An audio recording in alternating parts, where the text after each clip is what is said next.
विहिरीतून सुटका. लेखक ऋषिकेश निकम.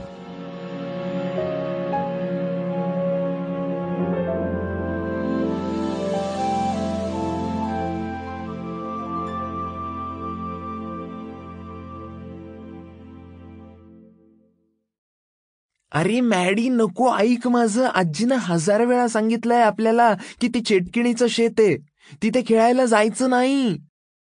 सारा वैतागून मॅडीला म्हणाली. काही होत नाही ग, आजीला आपण सांगायचंच नाही. बोलता बोलता मॅडी त्या शेतात घुसला. मॅडी अरे वेडायस का तू, थांब. आता सारा आणि मॅडीचा शेतात जवळपास पकडापकडीचा खेळच सुरू झाला. बघू, पकडून दाखव मला, असं म्हणत मॅडी पुढे पळत होता आणि सारा त्याच्या मागे. एवढ्यात एक विचित्र गोष्ट घडली. मोठमोठ्या गवतातून पळत असताना मॅडी अचानकच गायब झाला. त्याचा फक्त आवाजच ऐकू येऊ लागला. सारा, सारा वाचव मला. सारा त्याला शोधायला म्हणून पळत पळत पुढे गेली आणि अचानकच तिच्या पायाखालची जमीन संपली आणि तीही खाली पडायला लागली. तिला आजूबाजूला गोल गोल मोठा खड्डा आणि खाली पाणी दिसत होतं. आपण पाण्यात पडतोय हे समजल्यावर सारा आणखी मोठ्यानं ओरडली.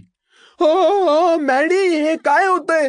तुला म्हणत होते मी इकडे नको यायला म्हणून, मला पोहायला येत नाही. सारा पाण्यात पडता पडता जोरात ओरडली आणि डबकन पाण्यात पडली आणि बुडायलाच लागली. अगदी खोल खोल खोल खोल खाली पाण्यात. Sample complete. Ready to continue?